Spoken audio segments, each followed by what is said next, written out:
नमस्कार, ज्योति सिंधरानी में आपका स्वागत है। आज मैं आपको बताने वाली हूँ अवसर आपको कैसे प्राप्त होगा। अगर आपके हथेली में वो रेखाएं हैं तो आपको बहुत ज्यादा अपॉर्चुनिटी प्राप्त होगा लाइफ में। तो कौन सी आपकी हाथ में वो रेखाएं हैं? देखिए, किसी भी रेखा पे अगर आपको त्रिकोण दिख जाए, मान लीजिए आपकी जीवन रेखा है, ये मस्तिष्क रेखा है, ये है आपका हार्ट लाइन, मान लीजिए, क्या ये तो होता ही है। उसके बाद ये है आपका भाग्य रेखा, ये है सूर्य रेखा और ये है बुध रेखा। अगर इन सभी किन्हीं भी रेखाओं पे आपको त्रिकोण दिख जाए कभी भी, तो आप उस चीज को समझ लीजिए ये आपको अवसर प्राप्त करने वाली रेखाएं हैं। और देखिए, ये रेखाएं सबसे पहले जानिए कि चांस रेखाएं हम लोग क्यों बोलते हैं इसको, क्योंकि ये अस्थायी रूप से आती हैं। त्रिकोण का साइन आपकी हथेली में परमानेंट नहीं रहती हैं अगर किसी रेखा पे बन रही है तो। अगर आपका प्राथमिक रेखाएं जो होती हैं, प्रारंभिक रेखा प्राथमिक रेखाएं से बन रही है वो अलग बात है, बट छोटी छोटी रेखाओं पे यानी कि सेकेंडरी लाइंस पे अगर त्रिकोण का साइन बन रहा है तो ये आपका अस्थायी रूप से रहता आता है और चला जाता है।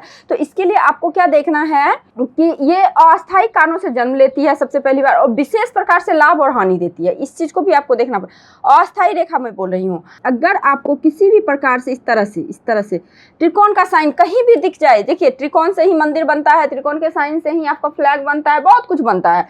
तो कभी भी दिखे तो ऐसे जातक को उस पर्वत से, उस रेखा से रिलेटेड फल शीघ्र प्राप्त होता है, अति शीघ्र प्राप्त होता है। इस चीज को आप देख लीजिएगा। यदि आपके सूर्य लाइन पे, सूर्य रेखा पे कभी भी त्रिकोण मिला तो बहुत ही जल्दी आपको उच्च पद मिलने वाला है। तो आपको उस समय एकदम से जोर शोर से मेहनत करना है। अब देखिए, किसी भी रेखाओं पे कभी भी नक्षत्र का साइन दिख जाए, स्टार का साइन दिख जाए, इस प्रकार से देखिए, मैं हमेशा बोलती हूँ स्टार बड़ा बिल्कुल अच्छा नहीं होता है। विस्फोट, छोटा स्टार बहुत अच्छा फल, बहुत बड़ा स्टार बहुत विस्फोट, किसी भी एनर्जी को विस्फोट करना। तो इस चीज को दिखाता है। कभी भी किसी भी रेखाओं पे आपको स्टार का साइन दिख जाए, इसका मतलब आपको बहुत ही बड़ी लेवल का, बहुत ही अच्छे लेवल का सफलता प्राप्त होगी। अब देखिए, मैं आपको चांस रेखाएं बता रही हूँ ना, इसमें 7 प्रकार के चांस रेखाएं होती है जो कि हथेली में होती है। एकदम इन शॉर्ट आप समझिए। पहले रिंग ऑफ सोलोमन, जिसे कि हम लोग गुरु वलय बोलते हैं। दूसरा शनि वलय। इसमें से कुछ रेखाएं जो नेगेटिव है, बाकी सब पॉजिटिव ही हैं। तो दूसरा हो गया आपको शनि वलय। तीसरा क्या होता है आपको ग्रिडल ऑफ वीनस, जिसे कि हम लोग शुक्र वलय बोलते हैं। उसके बाद देखिए प्रणय रेखा, जिसे कि हम लोग लव लाइन बोलते हैं। उसके बाद फिर 7 प्रकार के होते हैं, ठीक है। उसके बाद आपको मंगल रेखा है जो यहाँ पे पाई जाती है। देखिए, रिंग ऑफ सोलोमन जो कि यहाँ पे पाई जाती है, शनि वलय यहाँ पे पाई जाती है, शुक्र वलय यहाँ पे पाई जाती है। इस तरह से, इस प्रकार से ये हो गया आपका रिंग ऑफ सोलोमन। इस प्रकार से ये शनि वलय। और उसके बाद देखिए शुक्र वलय इस प्रकार से पाई जाती है। उसके बाद प्रणयी रेखा, जिसे कि हम लोग लव रेखाएं बोलते हैं, वो यहाँ पे आपको पाई जाती है। उसके बाद देखिए आपका जो होता है ना मंगल रेखा यहाँ पे इस प्रकार से पाई जाती है। उसके बाद आपका इंट्यूशन लाइन इस प्रकार से पाई जाती है। ये सब आपका अवसरवादी रेखाएं होते हैं। अगर इन 7 रेखाओं में से कोई भी रेखा आपकी हथेली में हो तो आप विशेष हो, आपके अंदर कुछ ना कुछ एक एक्स्ट्रा क्वालिटी है, जरूर है, ठीक है। इस चीज को दिखाता है। उसके बाद देखिए लाइन ऑफ इंट्यूशन, जिसे कि प्रतिभा रेखा बोलते हैं। और उसके बाद ये मणिबंध, इसको हम लोग ब्रेसलेट बोलते हैं। ये तो 7 प्रकार से रेखाएं होती है। एक आपको गुरु वलय, शनि वलय, शुक्र वलय, इंट्यूशन रेखा, लव लाइन, मंगल रेखा। उसके बाद ये देखिए मणिबंध, जिसे कि हम लोग ब्रेसलेट बोलते हैं। ये रेखाएं 7 प्रकार से होती है जो कि बहुत ही शुभ बोली जाती है। यदि किसी भी जातक के हथेली में ये रेखाएं हो तो स्पेशल होते हैं। अब देखिए, सारे गुण पॉजिटिव हैं, सारे आपके जो इन चांस रेखाएं हैं ये सारे पॉजिटिव हैं। बस इसमें से 2 रेखाएं निगेटिव है। 2 रेखाएं में से एक रेखाएं बहुत ज्यादा निगेटिव फल देती है, लेकिन एक नेगेटिव पॉजिटिव दोनों देती है। अब देखिए उसके बारे में। ये रेखाएं जो है ये शनि वलय है। शनि वलय ऑलवेज आपको निगेटिव देगा। शनि वलय अगर किसी के हथेली में है तो ऐसे जातक डिप्रेशन में जाते हैं, ऐसे जातक आत्महत्या करने की कोशिश करते हैं, ऐसे जातक को नुकसान होने का संभावना होता है, अकेला रहते हैं, तो बहुत सारे की निगेटिव चीजें होती है। अब ये आप लोग जान लीजिए, अगर निगेटिव है तो उसका रेमेडीज भी, हर बीमारी का इलाज है, उसी तरह हर ग्रहों का इलाज है, हर प्रॉब्लम का इलाज है। उसके बाद देखिए शुक्र वलय जिनका होता है तो इनके लिए लग्जरियस लाइफ तो ये लोग जीते। इन लोगों का थोड़ा बहुत निगेटिव पॉइंट क्या होता है, अपोजिट जेंडर के प्रति बहुत ज़्यादा अट्रैक्शन होता है। दूसरी चीज़ क्या, मूड स्विंग बहुत ज़्यादा होता है इन लोगों को। तो ये आपको थोड़ा ध्यान रखना है बस।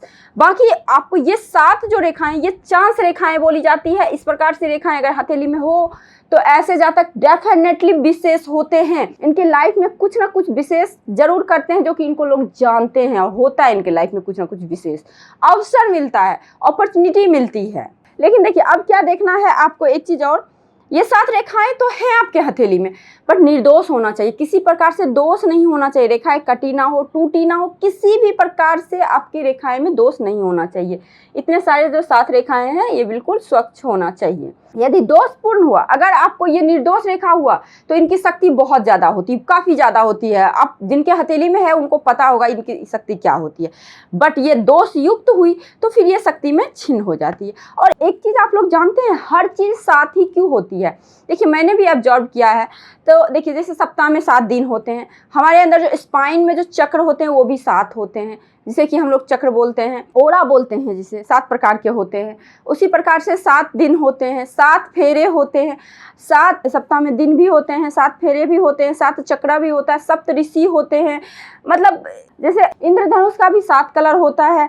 तो सारे कुछ चांस रेखाएं, प्रमुख रेखाएं भी आपको 7 होती है, चांस रेखाएं भी 7 होती है, सप्तऋषि होते हैं, सब कुछ 7 ही तरह से क्यों होते हैं, हर चीज़ 7 ही क्यों होते हैं, आप इनका कमेंट में मुझे जवाब दीजिएगा, क्योंकि मैंने भी ये चीज़ गौर किया है कि ये 7 ही क्यों होते हैं। देखिए हमारे अंदर जो ऑरा होता है ना वो भी 7 प्रकार का होता है। जैसे कि हम लोग मेडिटेशन करते हैं, मेडिटेशन करके हम लोग अपने अंदर बहुत सारी पॉजिटिविटी को ला सकते हैं, अपने ऑरा को एक्टिव कर सकते हैं, हम लोग अपने गॉड से यानी प्रकृति से जुड़ सकते हैं। तो स्पाइन में जो है ना हमारे 7 प्रकार के ऑरा होते हैं, तो उसको हमें एक्टिवेट करते हैं, एक्टिवेट करना होता है। एक्टिवेट हम लोग कैसे करते हैं, मेडिटेशन के द्वारा करते हैं।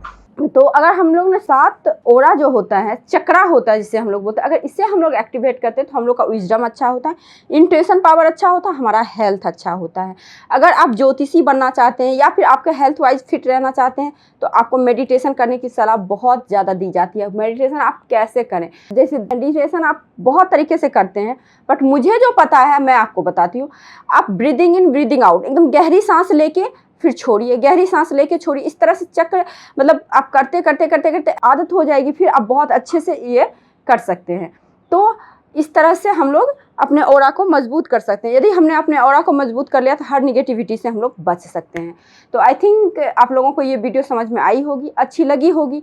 यदि आपको ये वीडियो अच्छी लगी, समझ में आई, तो आप मेरे वीडियो को लाइक कीजिए, शेयर कीजिए, सब्सक्राइब कीजिए। मेरे चैनल पर नए हैं और अभी तक सिर्फ वीडियो देख रहे हैं, सब्सक्राइब नहीं किया है तो आप सब्सक्राइब कीजिए। देखिए मेरे व्यूज़ बहुत जाते हैं बट सब्सक्राइबर मेरे कम बढ़ रहे हैं, तो आप लोग सब्सक्राइब भी कीजिए, देखिए वीडियो को, सब्सक्राइब भी कीजिए, लाइक कीजिए। लाइक करने से कुछ नहीं होता है, बस मैं मोटिवेट होती हूँ, तो इसीलिए वीडियो को लाइक भी जरूर कीजिए। तो आज के लिए बस इतना ही, नमस्कार।